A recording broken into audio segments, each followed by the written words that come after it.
just take a mat and find a space to lie down on the floor, because we're going to start off with some relaxation. Get some cushions, well, at least one cushion for your head.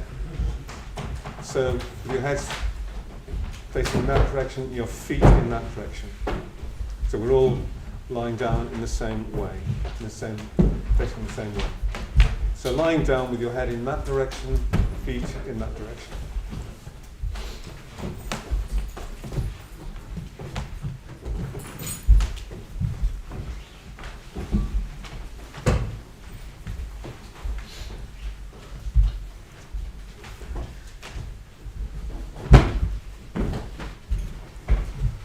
And I would recommend that you pull your knees up, bring your legs up and rest one knee against the other.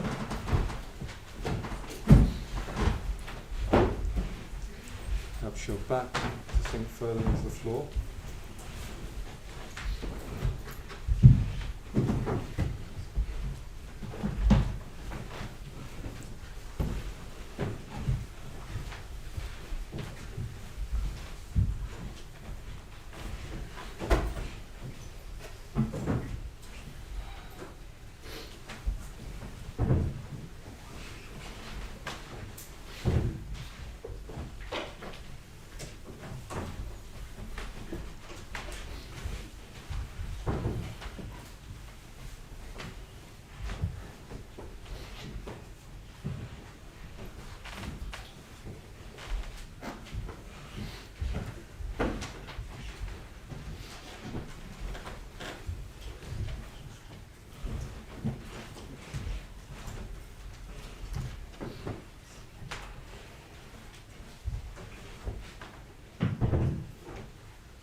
There's a bit of space at the front if anyone wants to come down here.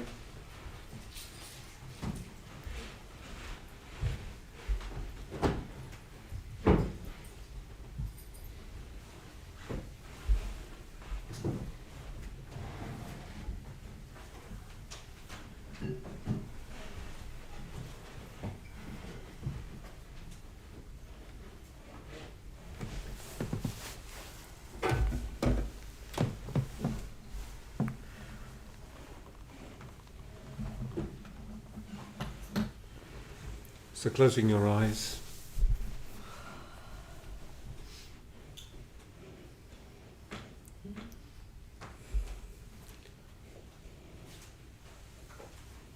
and just allowing your body to become heavy.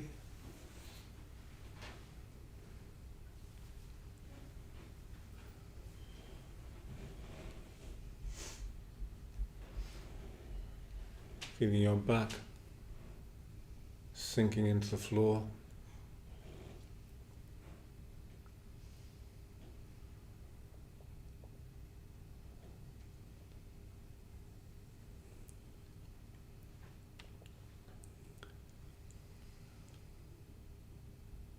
And then just taking a few moments to become aware of the breath coming into your body, leaving your body.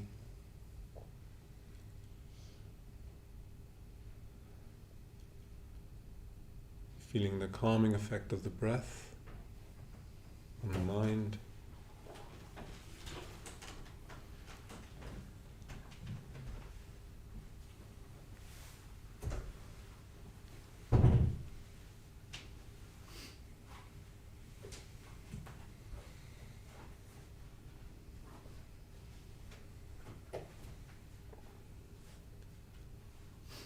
And then bring your attention onto your face.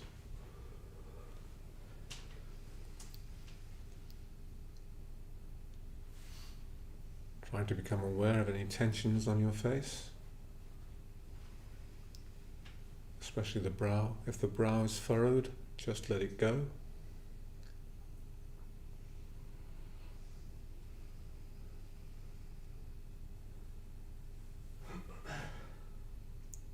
Imagining your eyes becoming soft, the area around your eyes, around your mouth.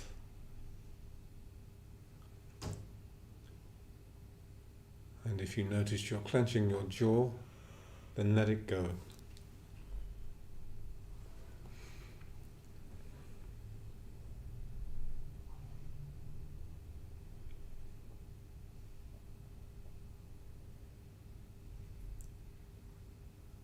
Just allowing a sense of relaxation to spread all over your head, the crown of the head, the back of your head.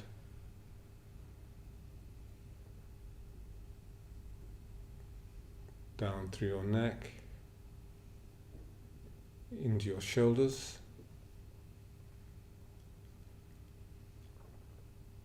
If your shoulders are held, just let them drop.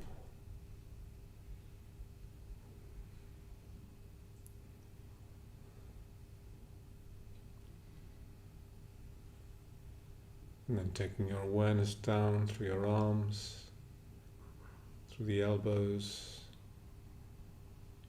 into the wrists, into your hands, to the tips of your fingers.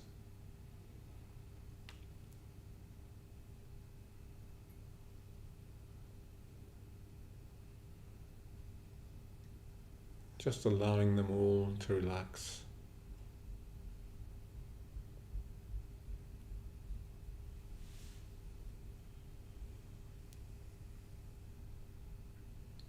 Then bring your attention once more back up to your shoulders.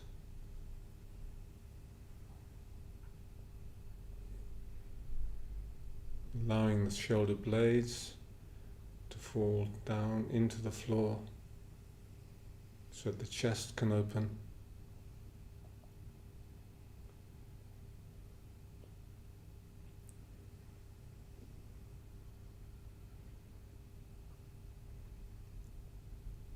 And then checking for any tension points in your upper back,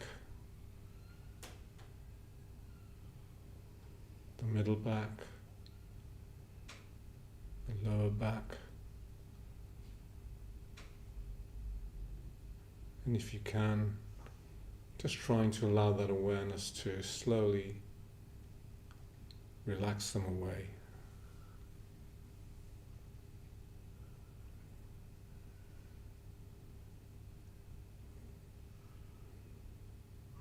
Making sure that your abdomen is relaxed, that you're not holding your stomach. If you're holding your stomach, again, just let it go.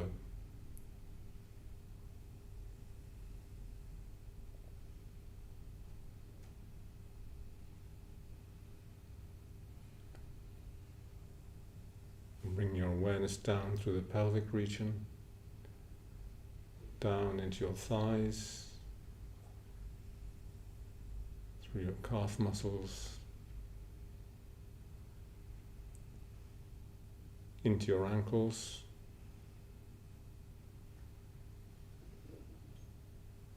into your feet, to the tips of your toes.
Now, once more becoming aware of your breathing.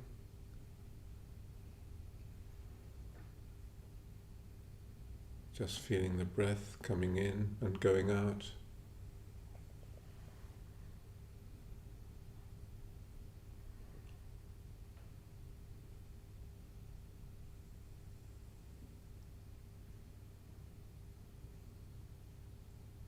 And then when you're ready, opening your eyes.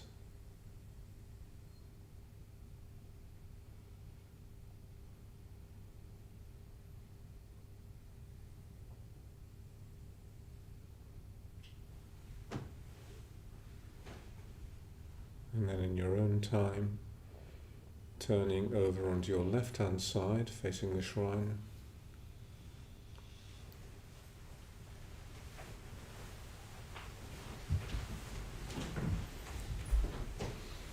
And slowly sit up.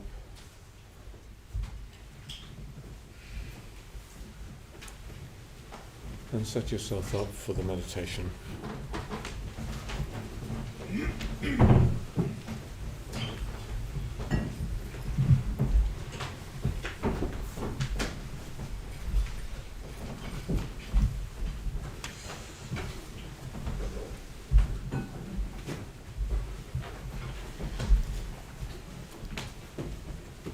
There's space at the front here if you want to get a mat.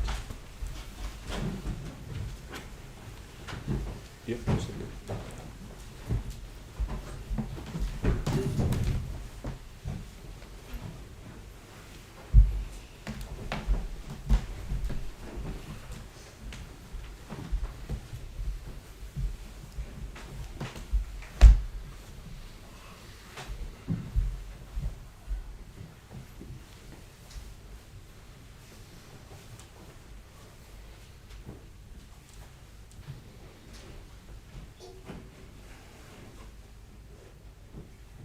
So welcome everyone from me. My name is Deva Mitra, and this evening we're going to do the Metta Bhavana practice,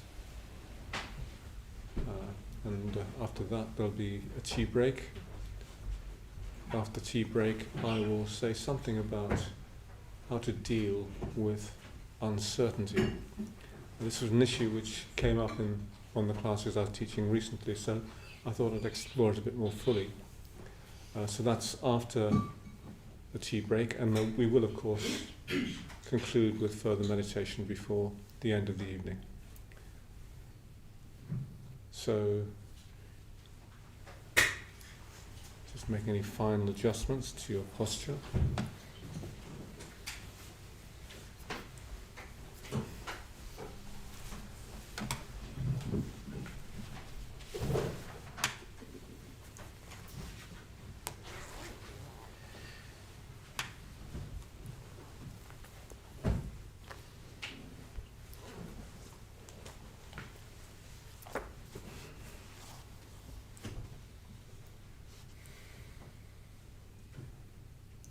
The Metta Bhavana practice.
So now it's time for tea and biscuits.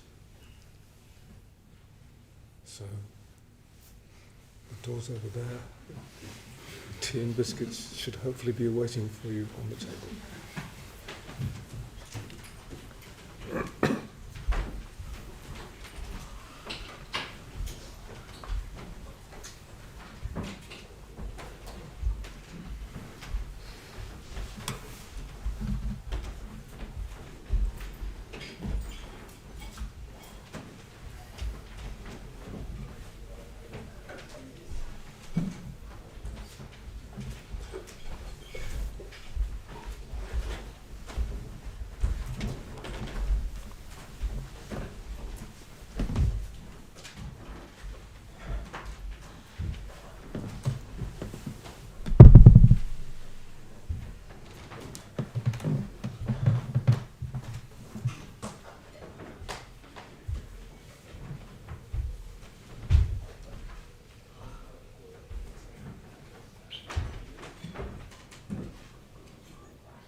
So welcome back. I'm going to speak for a while and then open up for questions and answers, and after that we'll do some more meditation. But if you remember, I said at the beginning of the class that I'd speak a little bit about how to deal with uncertainty, and the reason I'm doing this is because last night I was teaching in the newcomers class, and someone who's been coming along for a while actually asked me, how do you deal with uncertainty? He's a young man, and he's a student here actually, and I knew he was from the United States, so I asked him, is this something by any chance to do with Mr. Trump? And he grinned and nodded. So anyway, I talked a little bit. I didn't talk about Mr. Trump and his tricks. I don't know what he's up to these days. I never watch the news or read the news or listen to it. It's always the same old news. It's never good. So why subject yourself to that on a daily basis, as most people do? Everyone I live with listens to the news, so I hear quite a bit of it anyway. Although I hadn't known what was going on in Greenland. One of Mr. Trump's little adventures. I don't know whether it's over yet or not. I'm not, frankly, going to pursue that. But yes, so Mr. Trump's activities, whatever they currently are, had obviously disturbed him. And I was thinking more about it during the course of today, and I think partly, perhaps, what was going on for him was that, you know, for many years you live in a stable society, you become reliant on that, you expect it to continue, and suddenly something happens which brings about an uncertainty. Is this going to last? And one of the most difficult things in life for many, many people is uncertainty. And that's fundamentally because we want things to remain the same, reliable, stable,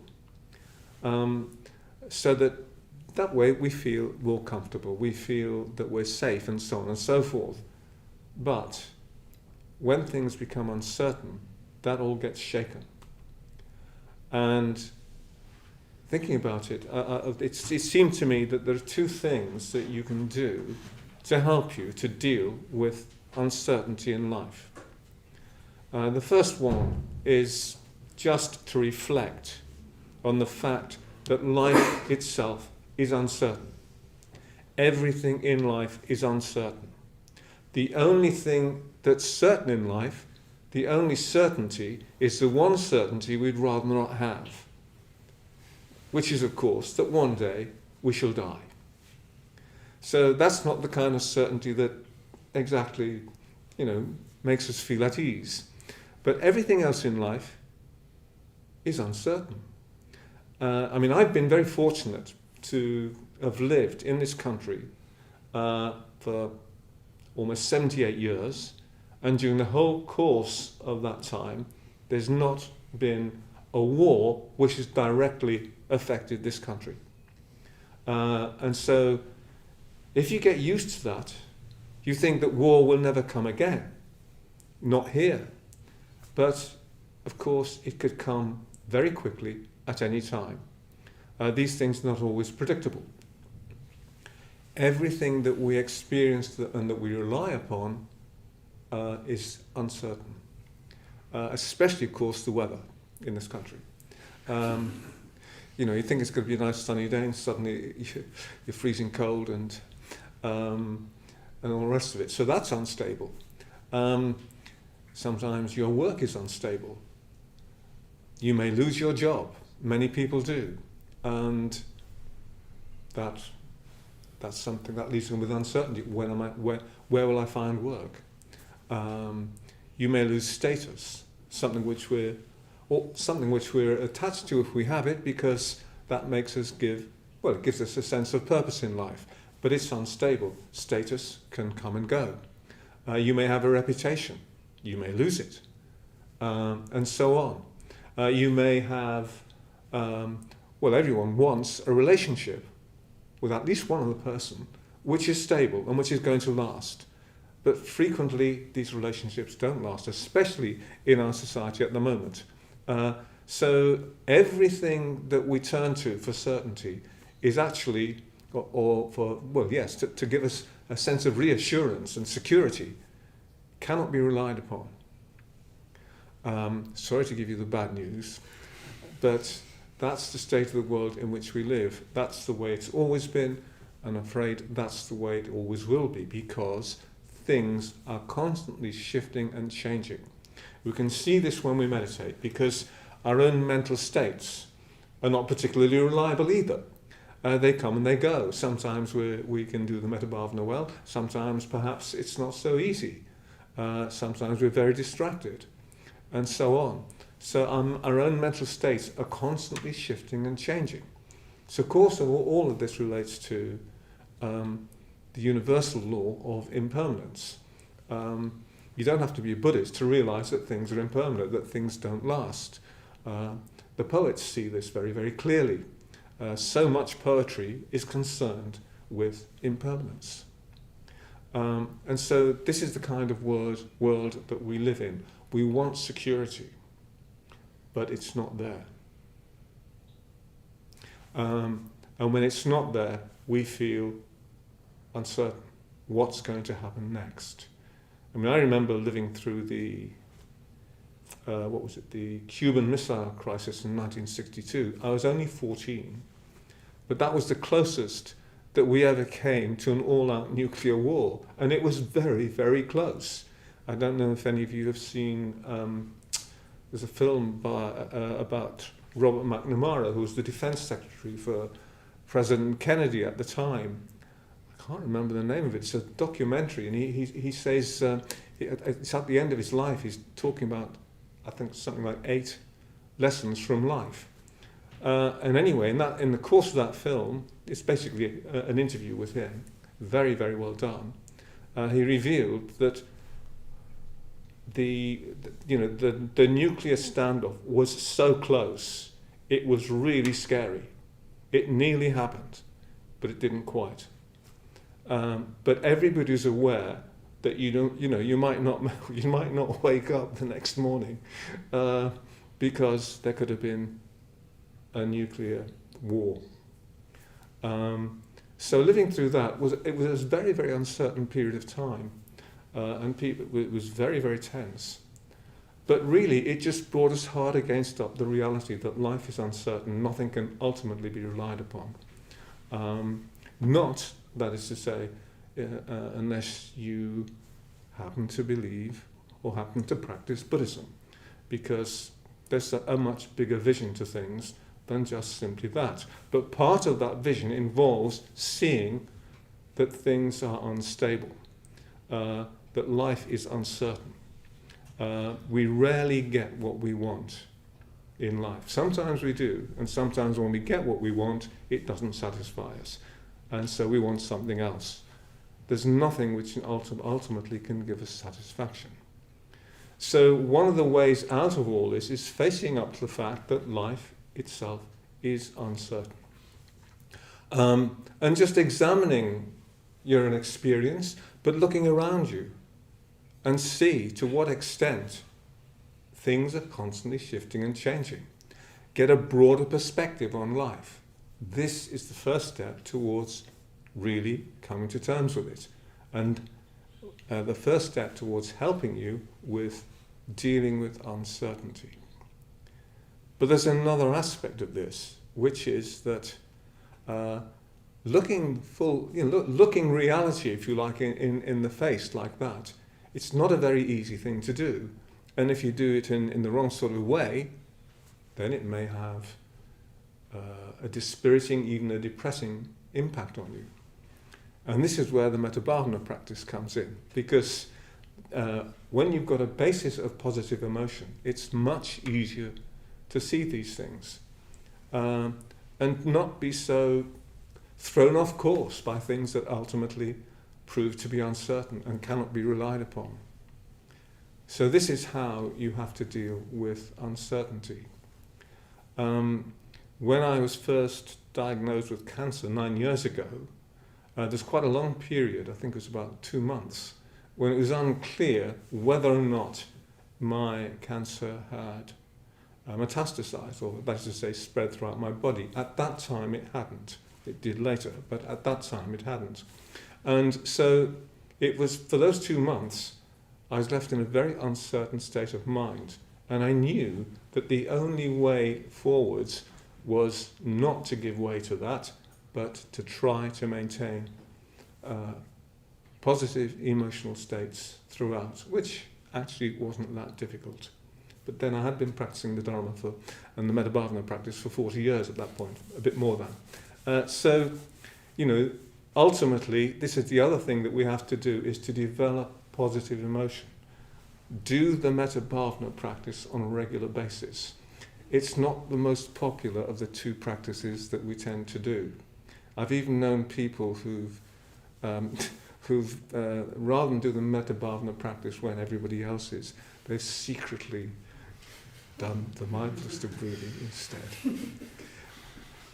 I'm not asking for any confessions, so don't worry. But many people find it difficult. Probably most of us do.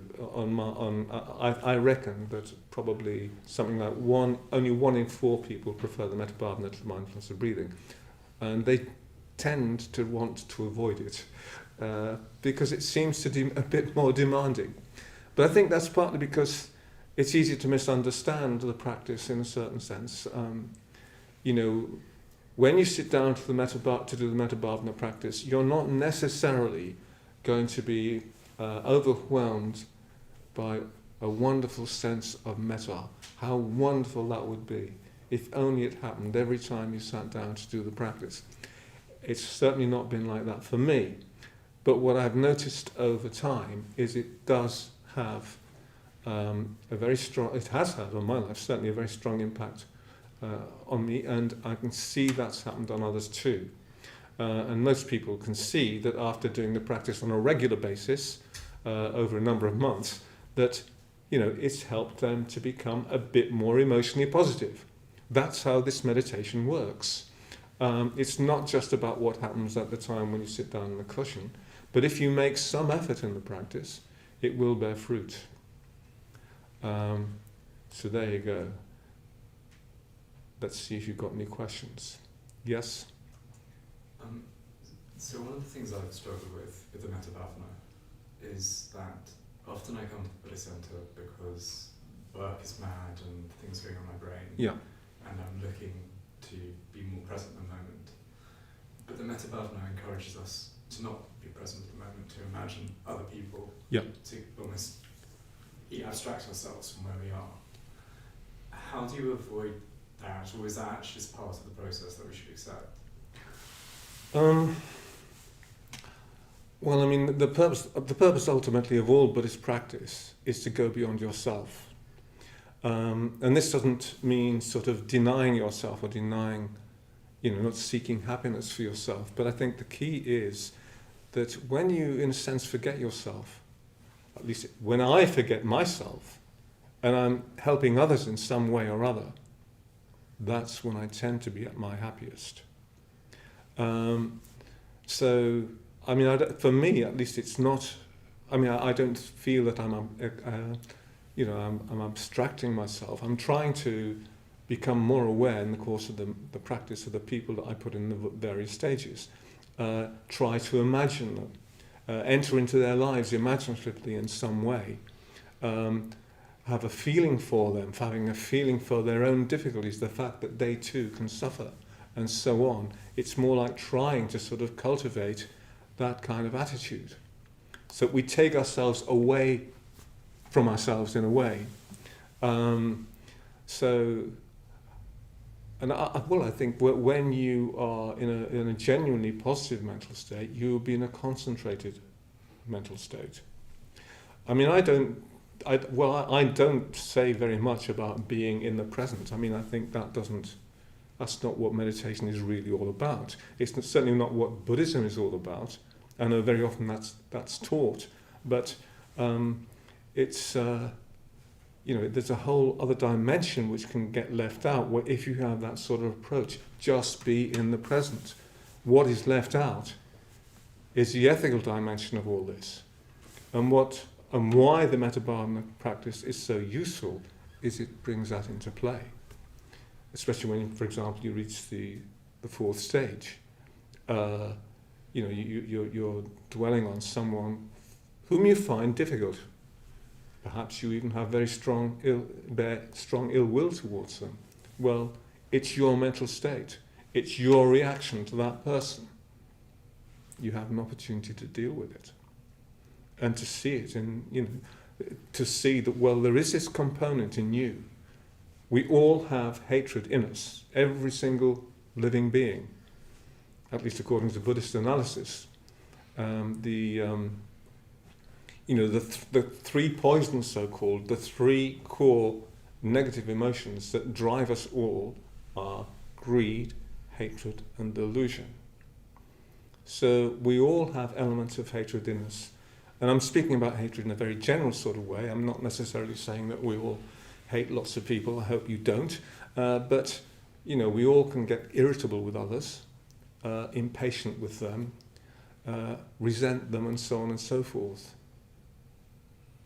But, it's important that we address that dimension. Meditation and even mindfulness is not just about being present. It's much, much bigger than that. And in a way what Vimokshamati was saying earlier about mindfulness of purpose is a much truer and bigger and richer approach to what mindfulness is.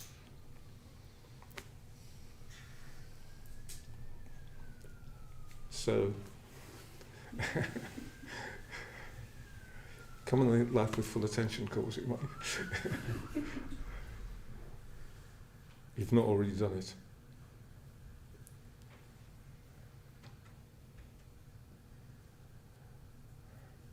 Yeah. Would you recommend daily practice of both, or Of doing both? Both breathing and metta-bhavana? Definitely. And generally we recommend that you alternate the practice on a daily basis. Unless, of course, you meditate twice a day, which most people don't do. In fact, most people don't meditate every day. But, if you can, alternate the practices because they complement each other. Awareness is important, but so is positive emotion. And so the focus in the mindfulness of breathing is very much on the development of awareness. And that means, of course, self-awareness. Because whenever you sit down to meditate, what's before you are the contents of your own mind. So you become more aware of yourself. But we need to do that also in a context of positive emotion. So there's a balance. But ultimately, both practices, the two practices come together, you could say. They complement each other, but when you, as I said before, when you are genuinely concentrated, you'll be in a positive mental state. And when you're in a positive mental state, it means there will be concentration. Because it's negative emotions which distract us, which drain our energy. So yes, do both practices. That's why we teach them both here. And they're fundamental to the whole Buddhist tradition. They're common to all traditions of Buddhism, in one form or another. They may be taught differently, but in principle, they all share these two practices.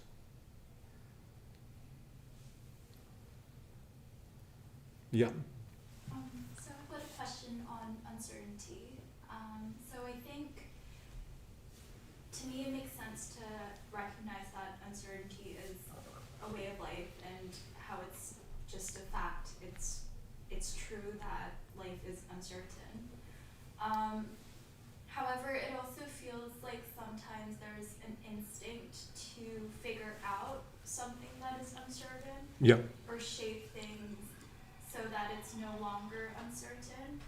So, with the example of potential conflict or war, I'm sure there's also kind of a desire to prevent that. Yeah. I'm curious to hear your take on if there is a balance to this, or should we just opt for completely embracing uncertainty? or is there kind of like a balance between like the extent to which we try to avoid uncertainty with our actions? Yeah. Well, I think if you're feeling, if there's something which gives rise to a sense of uncertainty in you, then you have to face it. Because, well, you can't deny your own experience. If you do, it'll come back at you in different ways. But by saying that, I don't mean necessarily to imply that we shouldn't try to change things that we can change or have some positive influence on. But I mean, for instance, I don't think I could have much influence on Donald Trump. You know, I couldn't help him to sort of see things differently, even if I had the opportunity, which of course I'm not going to have. So what's the point in worrying about what Donald Trump's going to do? I mean, he's only doing he's only doing things, as I understand it, that have been happening throughout the whole course of human history. You know, because he too, and presumably the people who elected him to power, are subject to greed, and they want more. Well, that's Greenland or Venezuelan oil or whatever it is. It's just the way the world works. Not everyone's like him, of course. Not all politicians are, but it's the reality of what's going on in the United States at the moment on the limited amount that I know. But it's the same old story. But I think just looking at it more, you know, leaving out the bigger picture, if you feel uncertain, it's about something. Like the example I gave when I had cancer, you know, I would have preferred to know that I could be cured. That would have given me a greater sense of, you know, assurance, and I could get on with the rest of my life. But it's not worked out that way. And I felt that I had no choice there but to deal with it. And continue to deal with it as I do. In the end, it bears positive fruits. But it's important, as I said before, that we have this positive emotional basis to it. And that's one of the reasons why it's so important to do this practice. Yeah? Yes, I have a question about the metta bhavana practice. And so I find it in some ways quite easier than the mindfulness of the breath, just because the meditation object is kind of like more, you know, louder, like more engaging. I guess the part that I wonder about is, in the practice, is it okay to, you know, kind of be engaged by the meditative object in a way where it's like complex and interesting? Or does it maybe then detract from like the development of stable attention? Or, yeah, so basically the question is like, right, when I'm doing the practice, especially, for example, in the last stage, right, when I'm inviting more and more people into the field of loving kindness, right, Yeah. That's like a very easy part to be engaged with. Does it then maybe detract from development of stable attention, or is this kind of okay, and the purpose of the practice is really just development of loving kindness, and, you know, whatever stable attention can be developed during...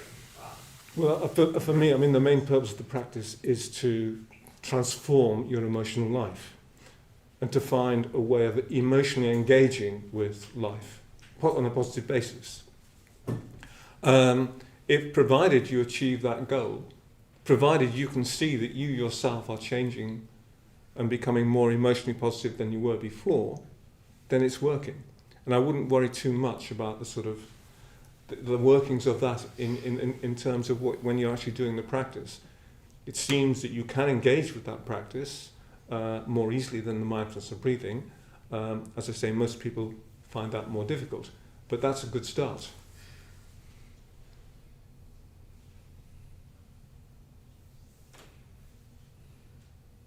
I think just the fact of making an effort, no matter how small and inconsistent that is, during the course of the meditation, to develop metta, it means that it has an effect. Every action that we perform in life has an effect. Doing the metta bhavana practice is an action of mind, and according to Buddhist analysis, the most powerful actions are actions of mind. Because that determines the way that we interact with the world. Especially, of course, other people.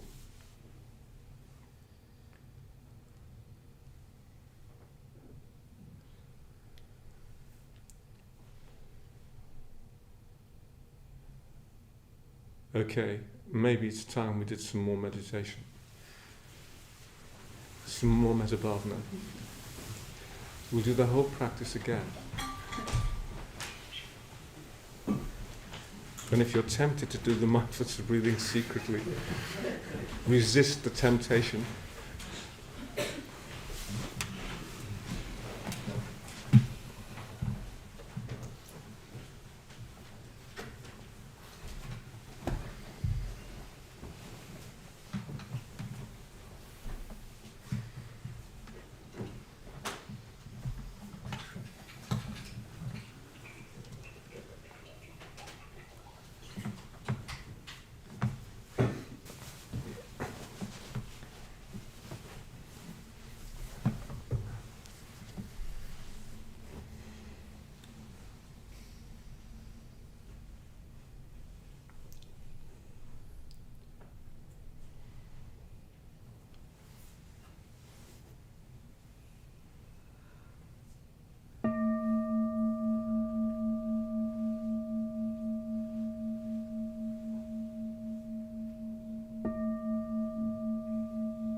So that's all we've got time for this evening.